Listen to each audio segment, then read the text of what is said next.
Friends. Yes. Let's be friends, shall we? He did? Huh?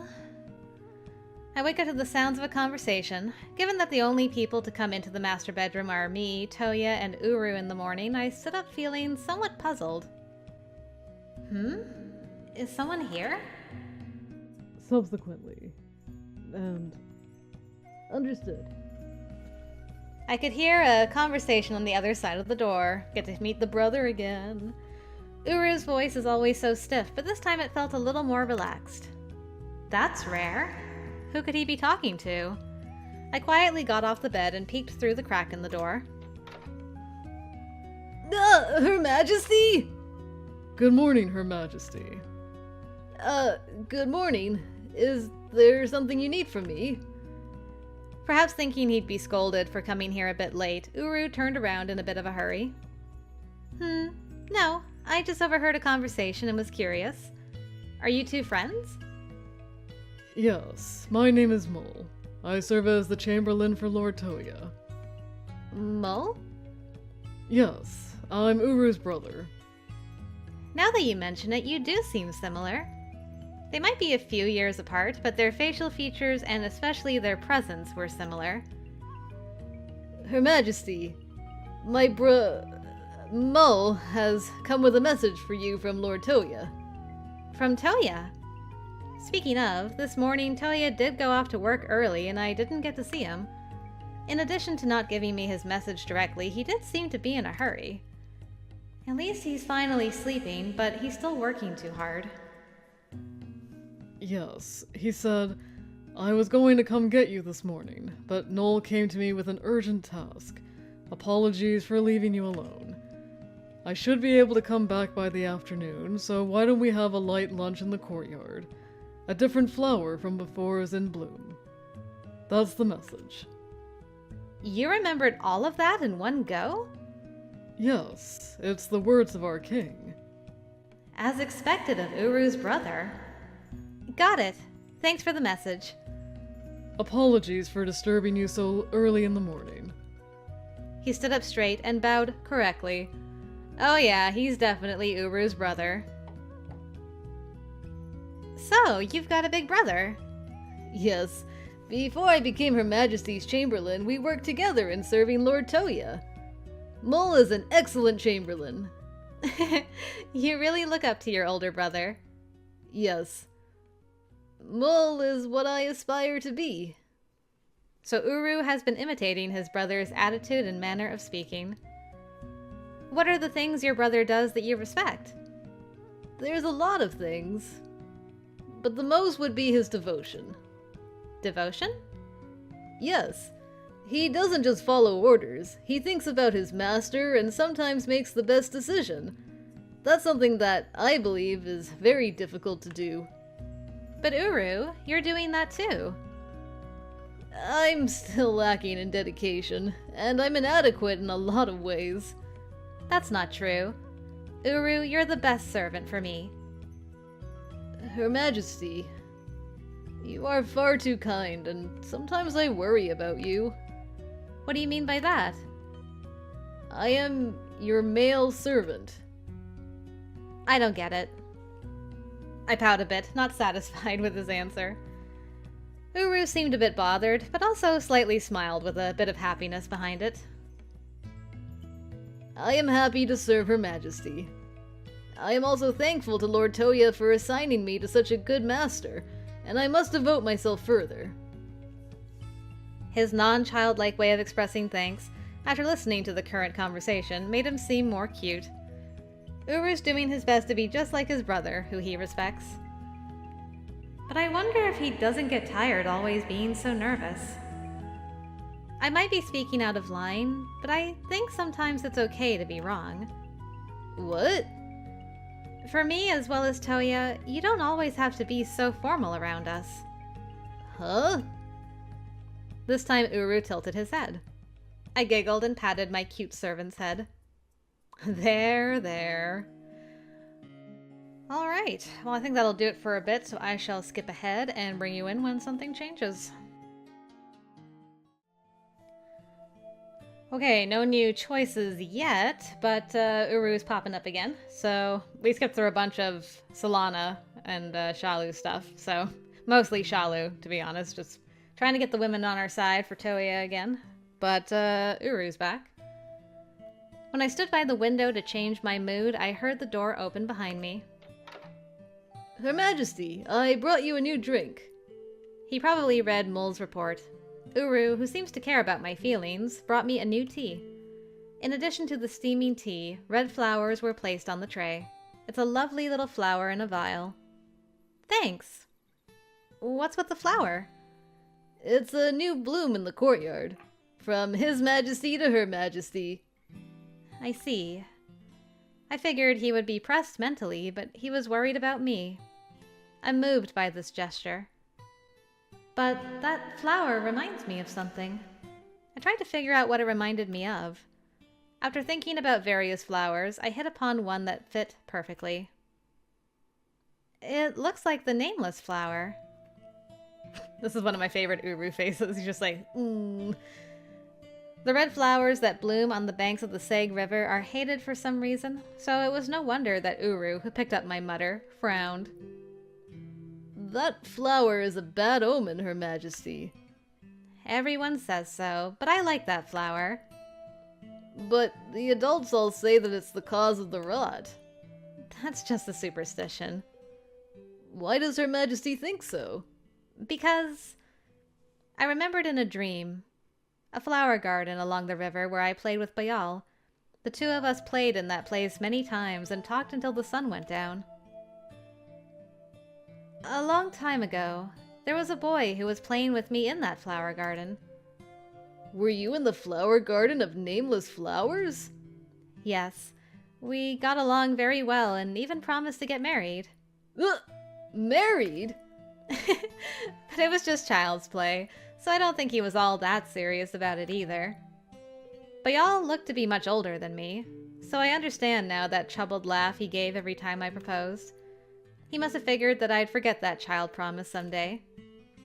Still, Bayal took me seriously. I pick up the flower on the tray and recall the memories of the past. I smiled while stroking the stem. But the boy did promise. That person also wanted to marry Her Majesty, didn't he? Maybe he was just playing along, but I was happy. He even made a ring with that flower and said he'd come for me someday. A ring made from the flower of death. Which is why I'm saying that flower isn't the cause. Why is Her Majesty so determined? Because I ate that flower. You ate it? You were able to eat it? His shocked reaction was perhaps appropriate for his age. Uru, rephrasing in a hurry, was funny, so I laughed. Yes, when I returned with the flower ring, my brother-in-law, with a look similar to yours now, said, "Where did you get that? It's a bad omen! Hurry up and get rid of it!" He was about to take it away. I didn't want it to be taken from me, so... Incidentally, the day I ate that flower was... I think that was the day I developed the rot. But if I say that, I'll only affirm Uru's words. And I didn't want to ruin my memories, so I desperately searched for an alternate version. But I think it was before that. So, the flower? Yeah, right. The words are taken over and emerge from the sea of thought. My childhood memories were vacant in places, as if eaten by a worm, and I couldn't recall them. It is too bad, really. Okay, Uru, you gone? Okay, yes.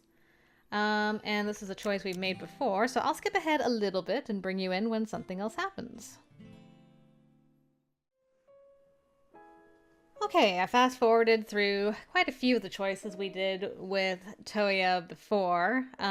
We found out that he still had the hair ornament from Naala when she was a kid, and they're getting along pretty swimmingly.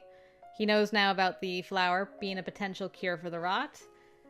And yeah, we're just having chitty chats, basically. I'm gonna pick a different option here, try to not be full into Toya's route. So let's see what happens when Naala says, I'm happy to be your wife now. Interesting. So when I picked the other one, did I not get an up before and I just never noticed? I'm happy to be your wife now. Does that mean you find me to be as harmless as Ruzi? As Ruzi? The words that came in from my ears made me feel like I was cut through my body. I didn't want to think of someone side by side with Toya. This feeling is different from the feeling for other people. I still didn't know what it was, but surely my feelings for Toya were special. I don't want you comparing yourself to Ruzi. Toya looks at me with a surprised face. I wonder why. While I was wondering and tilting my head, his hands, which were extending towards me in a terrifying manner, stroked my cheeks. Only then did I realize that I was crying.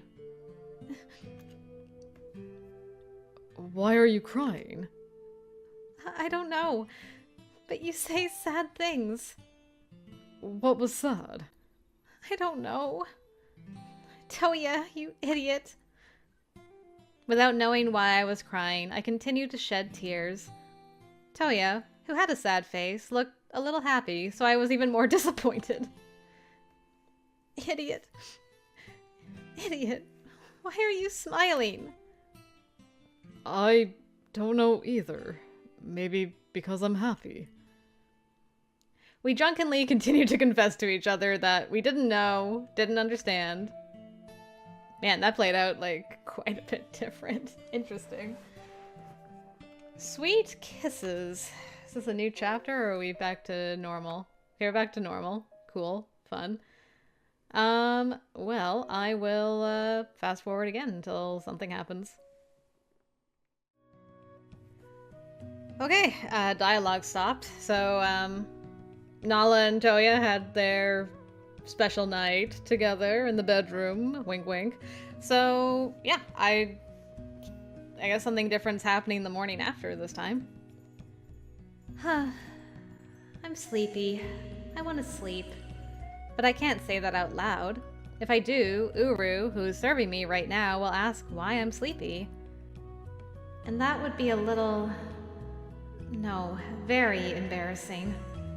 I guess it's a happy thing, but I'm lacking sleep because of the intimate night we spent together.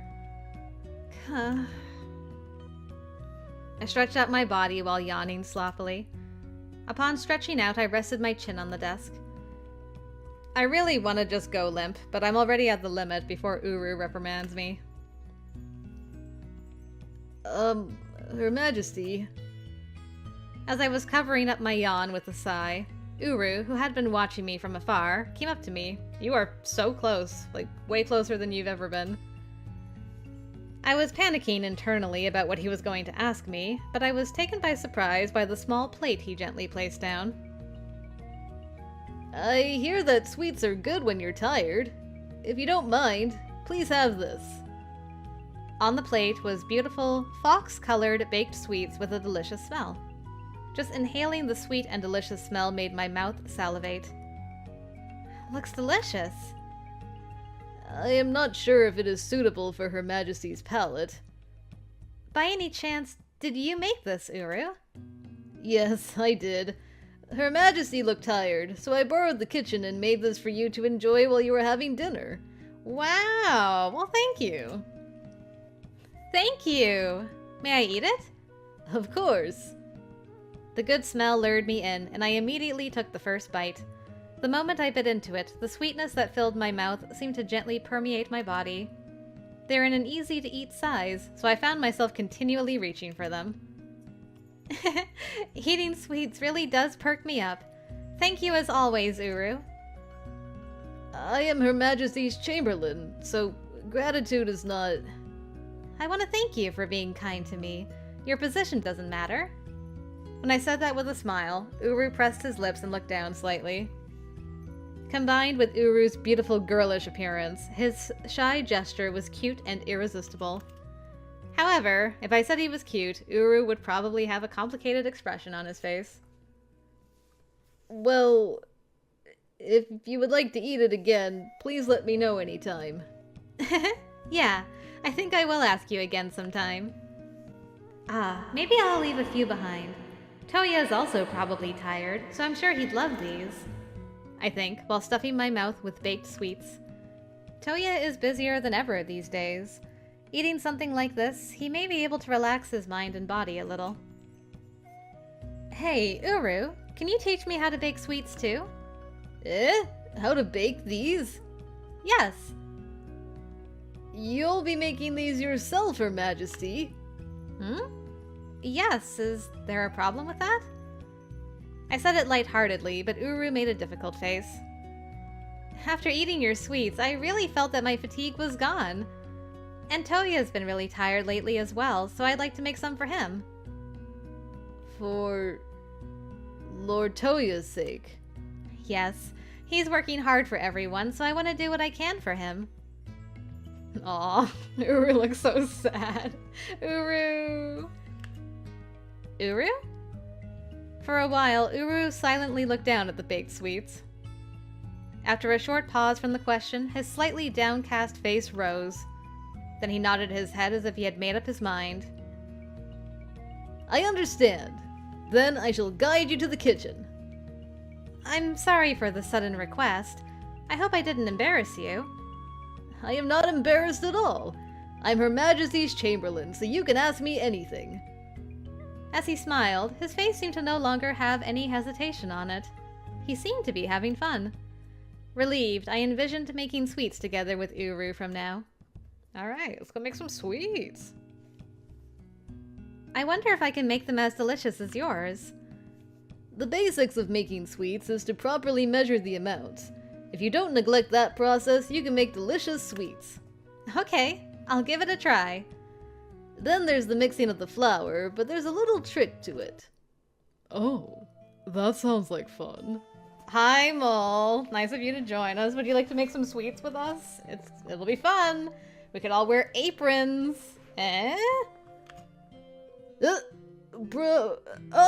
Mr. Mole. It was when we were on our way to the kitchen while talking about the recipe steps.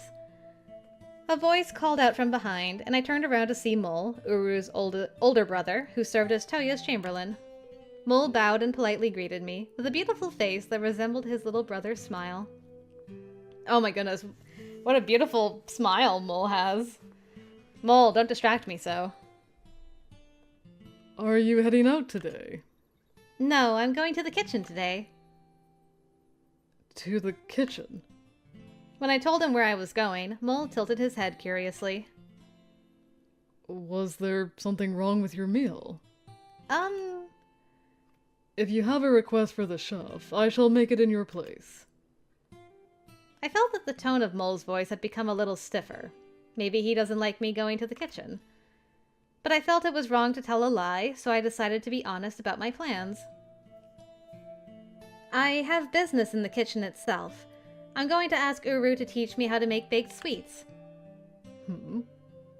Her Majesty will be making them. Yes. Toya seems to be very tired lately, so I'd like to make these myself and feed them to him. Is that the case? Mole was smiling as usual. However, with each answer, I felt his gaze towards Uru sharpen. However, there are male servants in the kitchen. It may be a little cramped for Her Majesty to enter. In other words, he was expressing a roundabout disapproval. When I looked down at Uru, I saw a rare shallow wrinkle between his eyebrows. Seeing that expression, Mole seemed to have something in mind. He let out a modest sigh and turned his face to Uru. Uru. Yes? Did you think that this was acceptable? I am doing this because I thought that it was. The image of Her Majesty, mixed in with servants preparing a meal. Can you imagine what the reception to that would be if the aristocrats saw that? Of course, I was standing next to him, so I realized that this was also a reprimand for me. He's speaking in a harsh tone to force understanding. Mr. Mole, your words are disrespectful to Her Majesty. What would you do if someone you serve slanders you? It is the duty of a chamberlain to give advice, even if it is presumptuous at times, in order to avoid unpleasant feelings later on. Think about it. If you go into the kitchen like this, Lord Toya will get on your case because you're making Her Majesty act like a maid, or you'll be teased because you're so unpopular that you can't even hire a chef. Even without those voices, it's not good for the royal family to disturb the ranks between high and low class. You know that much, don't you? His voice seemed to preach gently, but what he was saying was quite strict. From the dignified atmosphere, I could see that he was always in control of himself and others as a chamberlain of the king. Yes. Good. Then. However... Uru, who had been listening stiffly all along, interrupted Mole's voice and raises his face resolutely. There was not remorse, but strong determination. I cannot accept this. Why? I want to cherish the feelings of Her Majesty, who wants to do everything she can for His Majesty. It's rare for you to object at a time like this. Uru steps forward in front of me and looks up at his tall brother. Mole's eyes narrowed a little at the stance of not taking a step back. Go, Uru! I love seeing this out of you. I understand what you're saying. At first, I thought I should stop her too. Right. We should not show any unnecessary breaches. But is this really a breach? If not, then what? Aren't those who would laugh at Her Majesty without trying to understand her just foolish? Uru. Saying such things about the aristocrats. Mole. I can't bear to have Uru blamed for me anymore. I was hesitant to intervene in the brothers' conversation, but I boldly called out. I'm sorry. I kind of forced him to, so it's not his fault. Ah, no. It's not your fault, Her Majesty. We, the Chamberlains, are to blame for not properly telling you about our situation. My deepest apologies for letting you witness something unpleasant. But I'm the one who asked. Her Majesty, please, do not concern yourself with this. I am to blame for not telling you the facts that you should know. He's pretty stubborn. But I know that he's doing this with Toya's best interests in mind. There's one reason why he's so reluctant. He doesn't want Toya's reputation to take a hit. Mole's criteria is easy to understand. His candid advice to Uru seemed to largely be due to his seniority as a chamberlain. It's unfortunate, but it can't be helped. I can't really bother Uru any more than this. Uru, I'm giving up on going to the kitchen. I'm sorry for causing you trouble. Her Majesty... Before I could suggest that we go home, Uru shook his head with a serious face. I cannot accept this. Even if Her Majesty is convinced. Regardless of that, as Her Majesty's Chamberlain, I would like to fulfill Her Majesty's wishes as much as I possibly can. For the first time since he showed up, Mole raised his eyebrows slightly. This face. Uru, it was Lord Toya who wished for you to become Her Majesty's Chamberlain. My master is currently Her Majesty.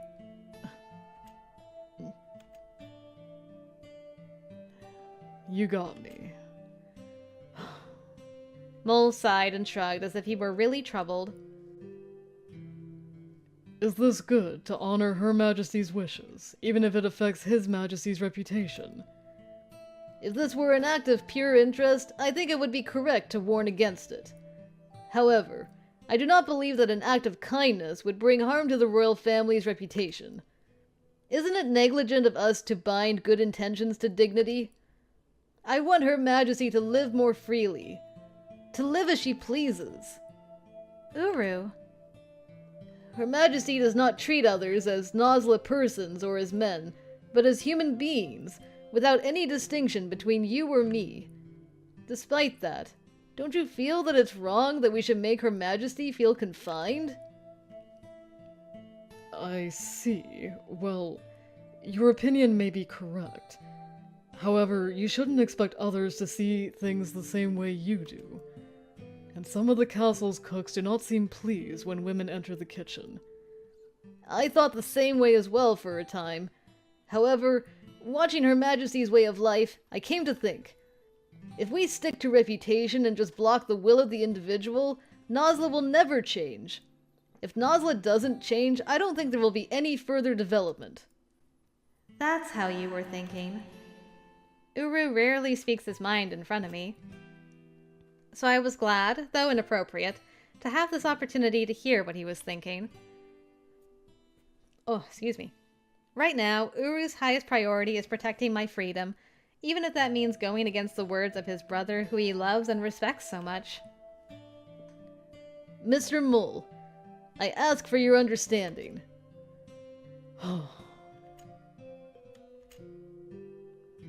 I have my own thoughts. I can't immediately nod in agreement. I see. In order to grant what you desire, you must prepare accordingly. Huh? Did you tell the kitchen about your plans? Oh, no. In that case, I'll go ahead to the kitchen and give them a heads up. Therefore, you should take your time in coming. I trust that is acceptable. Yes! Uru, you have decided who you should serve. Yes. I see. Though it may differ from my way of thinking, I understand that you are thinking for the sake of your master and working hard. You've developed a good face as a chamberlain. In front of me, Uru's shoulders shook slightly. Mr. Mole. I am proud to be your big brother. Aww. Yay! Good. I'm happy. I'm happy about all this. His voice and facial expression warmed as he spoke. He sounded more like a family member and not a senior. Thank you very much. Uru's voice in response trembles, choking as if holding back tears. For Uru, his older brother is his goal, so there's no way he wouldn't be happy to be recognized by Mole. Uru, allow me to thank you too. Thank you for working so hard for me. Her Majesty.